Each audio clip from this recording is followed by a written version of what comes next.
obviously, yesterday it came out, and then all sorts of pushback. Where do you sit on it at this point, from your perspective on the Democrat side, you could say? Sure. Basically, what we had here was a four-way agreement. You had both the majority and minority, Democrats and Republicans in the U.S. Senate, and Democrats and Republicans in the House of Representatives, all in agreement. That agreement was shared, posted, and signed. And so we were ready to begin the efforts to formalize the whole process to provide for the avoiding of a shutdown, keep government funded and running, and to allow for us to serve the American public in a way that enables them to access the various programs of government and where federal workers would get paid. And simply by the action of the richest man in the world, Elon Musk, telling the Republicans in the House of Representatives not to pass the bill, they were moved away from the agreement, and the cowardice showed, and we're at a stalemate. And now we're hours from resolving a situation that, again, will enable us to avoid a government shutdown. This is very reflective of behavior in 2013 and 2019. It seems to be part of their DNA. There's not this concern, this overall sensitivity, this compassion to keep government funded and serve the needs of the public. And it's a careless attitude that predominates here from that quarter of the process. Did the impact of Elon Musk surprise you at all, the way this went yesterday specifically? Well, it's surprising in that he was not elected to lead or serve in any capacity here.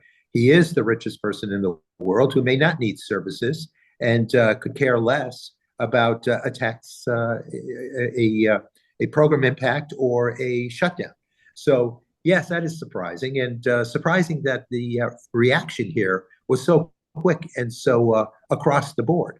So we need to do better than that. I think that we go forward and make certain that millions of Americans who would be left unable to access critical public services are assisted. That ranges from small business loans to Social Security assistance to our national parks. You know, there are hundreds of millions of people that will not get paid.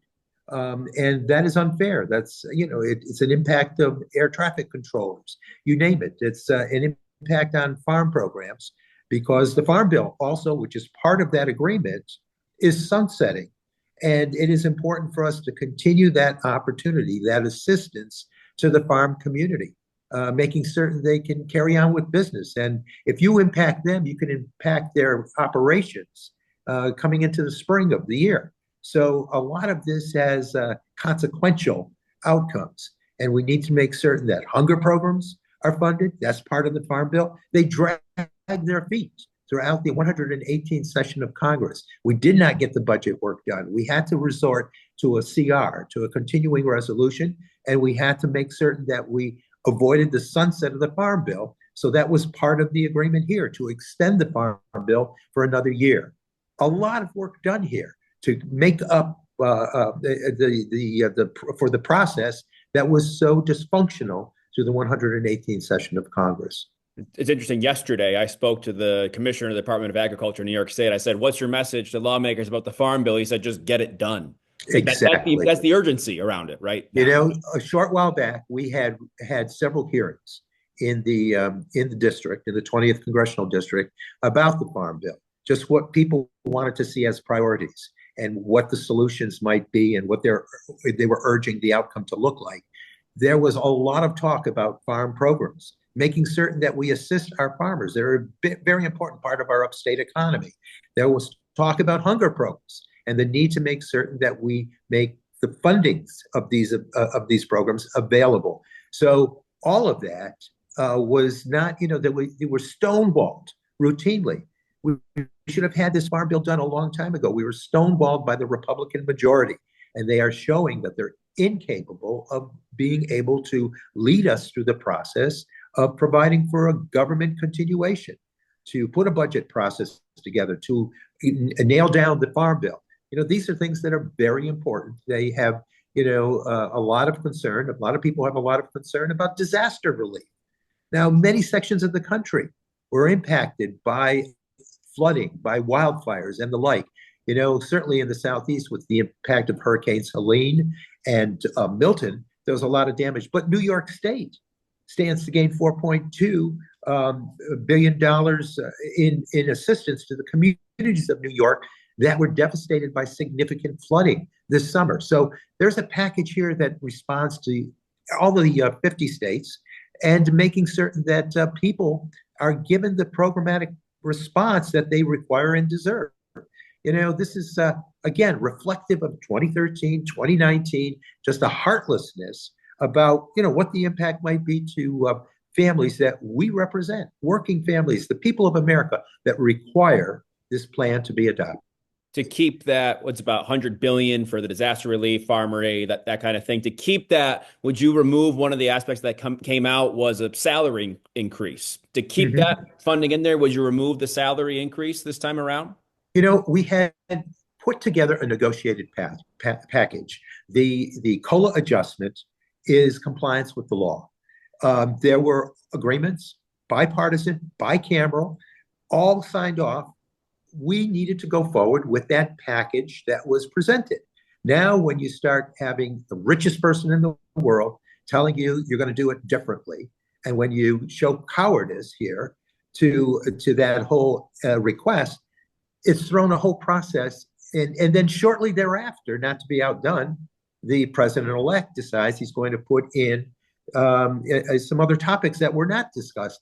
These are like, late in the arrival. They're the 11th hour and beyond. It's perhaps past midnight when they're presenting these proposals. These voices are disrupting the process. And again, we need to get this done. We're approaching that December 20th deadline that was part of the last measure that we had done. This will take us to March 14th, but it's not the way to do it. It's not the best way to do it, but an agreement with both Democratic and Republican forces in each of the houses, and both U.S. Senate and House of Representatives all being together on this agreement. It's disenchanting, it's disturbing, it's disgusting that we did not comply with an agreement to which we had all signed off on. So the debt ceiling, probably what you were alluding to there, the president-elect saying today that he wanted to get rid of that as a part of these negotiations, that for you would be off the table? Well, we have this agreement. Right now, the next move is what's the next option that you're going to present us? And then we're going to have to negotiate through that and get sign off. We had an agreement. It's on the table. They walked away from it. Their move, the next move is their move. And show us what you're going to bring forward. But, some of these measures are loom large in the discussion. We need to know, just how are we going to balance the rest of the opportunities after you adjust this agreement. But I think the ball is in their court. They need to respond now because the clock is ticking and we're getting close to December 20th. Was it too many pages? No, look, the federal budget covers a plethora of agencies, just looking at the committees in the House and in the Senate, the issue areas are, there's just a multitude of issues out there that are addressed via a host of committees. So it's going to be a very complex document. This was not the best way to get it done, but because of the dragging of feet through the 118th session of Congress, where there was this shown incapable quality of getting stuff done, we were deemed the most unproductive session of Congress since the Great Depression. And so that leadership is showing through here. But when we had an agreement, we fully anticipated people would live in accordance with that agreement. And that was not the case when the vote was taken yesterday, when it was apparent that it was not going to pass. You think, it's curious because this is all, obviously you're in the minority. This was a Republican leader, a Republican speaker being shot down by fellow Republicans. I guess it's a little bizarre to me that they thought that this would be palatable. I guess, what do you make of that at the end of the day? That they thought this would work? That you said it was bipartisan. You said you were on board. I guess, why do you think they even put it out there if this was going to be the reaction? Did they not anticipate it? I don't know. Most people will do the math and measure, take the temperature Yeah. of this agreement within their quadrant, within the majority minority of either house. Why that wasn't done, or if it was done and people walked away from a commitment, but that's not the way to run any budget, and certainly the federal budget. You need to live by your word. There was a lot of negotiating that went on through this process that went into this document, and making certain that the farm bill, which wasn't done as it should have been done, we failed the deadline. We made certain we fought to have that included in a 1-year extension. We made certain that disaster aid was part of the budget, wanting to make certain that folks were going to get paid that are federal workers. There are a lot of functions here that require immediate assistance. We're entering the holiday season. You want those air traffic controllers to be available to do their job. You want all these people that are there to protect, that speak to public safety, public health. You want that all done correctly. And, this is going to carry us through, but it's a sign of how they do their operations. It's, again, a repeat of 2013, 2019. They seem to have it within their DNA to walk away from the commitment to avoid a government shutdown.